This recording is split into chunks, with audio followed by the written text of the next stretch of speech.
I'd like to tell you an aquarium story. Obviously, I have aquariums.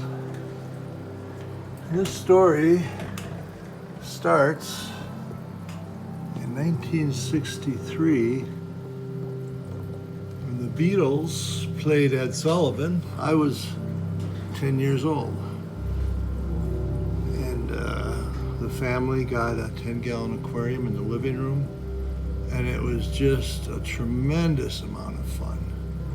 We all got together as a family, brother Dan, mom and dad, myself, and it was just a great project. And a little while after we set it up, we had some gold wag platies, which are live bearers.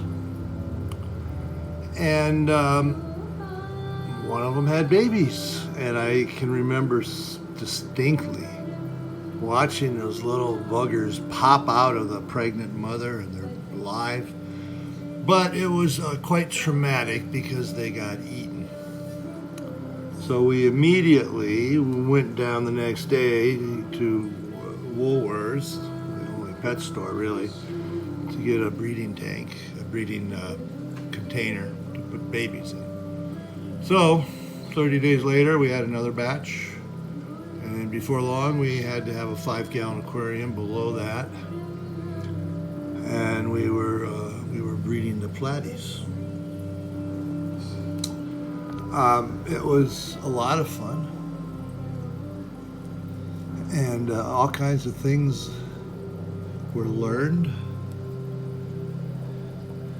And anyway, during this, my great uncle Harry, who had a homemade aquarium that he made himself decades before, he got out of World War I, and him and his wife Martha were settling down, and he built the aquarium he's always wanted. Big, thick glass, huge metal frame, big thing.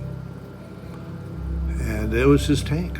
And anyway, he was getting old, and he saw we were into aquariums, and so we got it.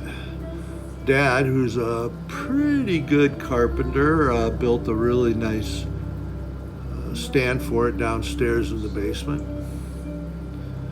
And so now we had a big tank.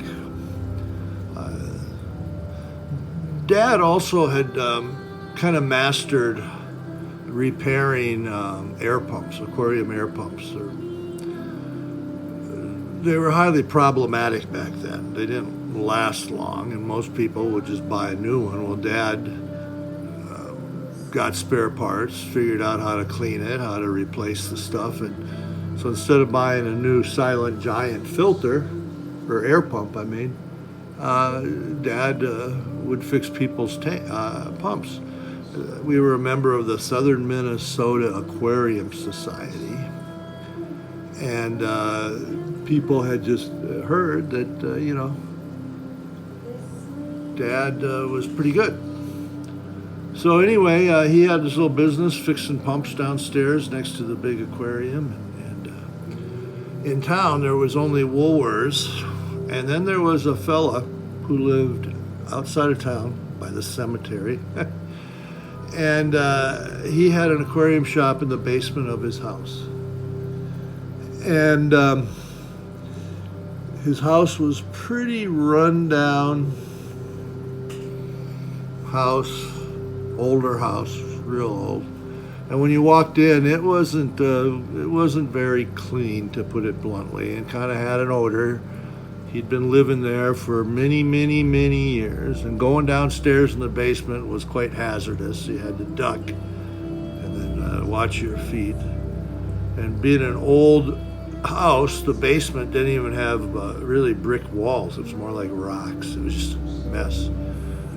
But down there, he had a bunch of aquariums, all different sizes, all kind of rambled, sitting akimbo, and he had to kind of maneuver around all these weird sized tanks. But he had the best fish there was. He was really good at taking care of the fish, so he had a shop selling fish. Well, it didn't take too long for Dad to figure out that if there was a really nice shop in town, that we could have a pretty good little business. So, Mom and Dad opened an aquarium shop. Dad built a very, very nice finished room downstairs, built some beautiful shelves. We had a long wall of aquariums. The top shelf was 5-gallon tanks. The bottom shelf was a series of 10-gallon tanks. It was really nice looking. There was a lot of fish. We had a couple big show tanks to show off, and then, of course, every supply you needed. So it was a good shop. I'm pretty proud of it. It was popular, successful, and it was just great. I spent my entire teenage years working in the shop, and since it was in the basement of our house, people were constantly walking in. And of course, when they would show up at dinner time, it was always, Ovi, take care of the fish. And I didn't mind that. I really, really enjoyed doing this. You meet people and everything else. So it was really a lot of fun. And in that time, the teenage years of the 60s, the shop would close at 9 o'clock at night, and Dad frequently would go out. And we had after-hour parties in the aquarium shop, and it was just really a lot of fun. You know, the other kids, many of whom were not familiar with fish. But one of the things that we really enjoyed doing was we would shut the lights off, all the lights off, in the tanks, in the room, and so your eyes would get used to the dark, and the only light that was there was the lights of the heater. And the heaters would flick on and off. They're thermostatically controlled. So you'd get, in fact, there's a red light back there. There's a heater right there. And so when that heater, now back then we didn't have lights like you're seeing right now. Okay, that did not exist. This is a LED light. But anyway, so those heaters, when they would flip on, you'd see the fish in the immediate area there. And what was really cool is the heater light would reflect to the next aquariums, and their lights may or may not be coming off. And it was just really wild. So we'd sit there in the total darkness and just watch all these little lights turning on and off and seeing the fish late at night. It was really quite the show. And of course, this was 60s, teenage kids, so it was quite the psychedelic display. And it was a lot of fun. Nice shop. So that shop lasted about 10 years, maybe a little bit longer. So here is my second tank, my 5-gallon tank. So what happened with me is I left home after graduating in 1971, and I had my own aquarium, and I've had aquariums my entire life. 5 or 6 different states, 7 or 8 different homes, and I've always had a tank. And it's funny because in those tanks, and the tanks that I had, it was always, well, someday I'm going to do this. Someday I'm going to do that. And through a set of circumstances, about 10 years ago, I got rid of everything, all my tanks. Now I had decades of junk, every different size air pumps, every valve, all this junk you accumulate when you have aquariums for your life. I just got rid of it all, everything, tanks, everything. And I went a few years without any tanks, and now I started up with this tank.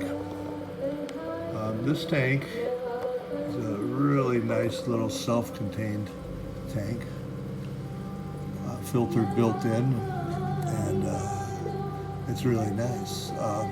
Now, when we had the aquarium shop, when we would, oh, by the way, there's a gold moon, platy right there. That's what started it all. That exact same fish is what started it 60 years ago. So back then when we sold plants, first of all, they were all floating plants. And they were sold basically to be food for vegetarian type fish. Or they were sold to briefly decorate the aquarium. So, a little crooked here. So now I've learned how to do plants. And now my goal of someday doing plants has now been done. Now in here, and it's kind of hard to see, they're very shy, very timid. I have a bunch of pygmy Corydoras catfish. Okay, now the catfish that were in the other tank were albino Corydoras. So these guys are hidden underneath here. So moving over here, speaking of Corydoras, now we go over to the 20-gallon aquarium. We'll start off here. Here's my Corydoras. I got probably 22 different types, skunk and emerald. And in this area, it's really kind of a happy place for the fish. It's dark. I have fresh water. There's a bubbler in back, but there's not a lot of current. So it's very comfortable for the fish that you're seeing here. And then on the other side of the tank, it's open, not so many plants, and I got the filter in back there. So the filter is blowing out fresh water into there. So there's a lot of current in this part of the aquarium. So these fish here, zebras, rubby-nosed tetras, and to an extent cherry barbs, just love this open area. So these fish are in open area heaven. And these guys over here are the fish that are more calm, closed-in areas. So the purpose of this tank was to see how I could have basically two different environments in the same aquarium. So in this case, we have a slower moving plants and stuff on the left and a more open area. And because there's current, there's no plants floating on the surface, so it's very light. So what I'm doing is I've ordered a new aquarium that's coming in soon. It's a 65 gallon. It's going to be 36 inches wide and 18 inches deep.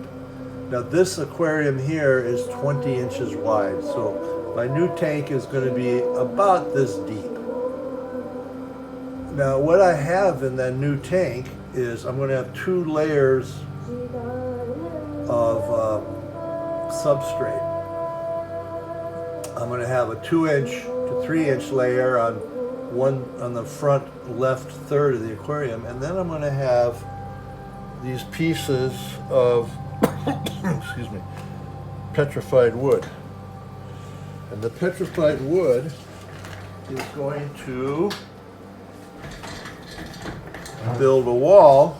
I'll be putting another piece here that I have to get, but this is going to be the level of the second part of the aquarium. So obviously it's going to be deeper.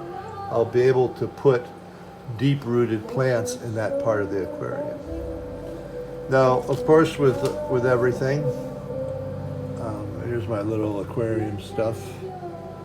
And what we have here is, of course, you got to have the the test kit and everything else. But I have a bottle of water here. It's rather dark, as you can see. This is water. This is tannin. And the reason I have tannin is because I've been soaking a piece of driftwood for several weeks now to get the tannin out. Now the driftwood is really something else. So let's go over here. So here's my stuff. This is the driftwood. Now this piece of driftwood was found by my mother and her sister, so it was Aunt Millie and Uncle Frey with my mom Opal and Dad. They found this up in northern Minnesota before I was born. And I'm not sure, I assume it was slimy and messy. But anyway, Aunt Millie and Uncle Frey took this home and hung it on their wall in a room of the house. So one night, one weekend, I'm not really sure the full story. All I know is that Mom ended up stealing it from Aunt Millie and snuck it home and put it up on our wall in the house. And I don't know the whole story. There was a little bit of animosity, but it ended up being a lot of joking. So this has been in my family since before I was born. This is the size of the aquarium that I'm getting. So what I'm going to do is this area here in the new aquarium will be 2 to 3 inches deep. Then I'm going to have the wall of petrified wood along here. And then this is going to be a total of 6 to 7 inches deep. Soil. This is then going to go on top of the soil. Now this marker here is how tall the aquarium is. So what that means is, here's the water line. All this is going to be above the water. So what I'm going to do is have plants that have long roots that can live in the water, as well as maybe moss and stuff. So that's where I'm going with my new aquarium. So anyway, this is my little world. It's a very wonderful situation I have. Just very beautiful, very comfortable, very soothing, and just incredible amount of fun. Just an incredible amount of fun.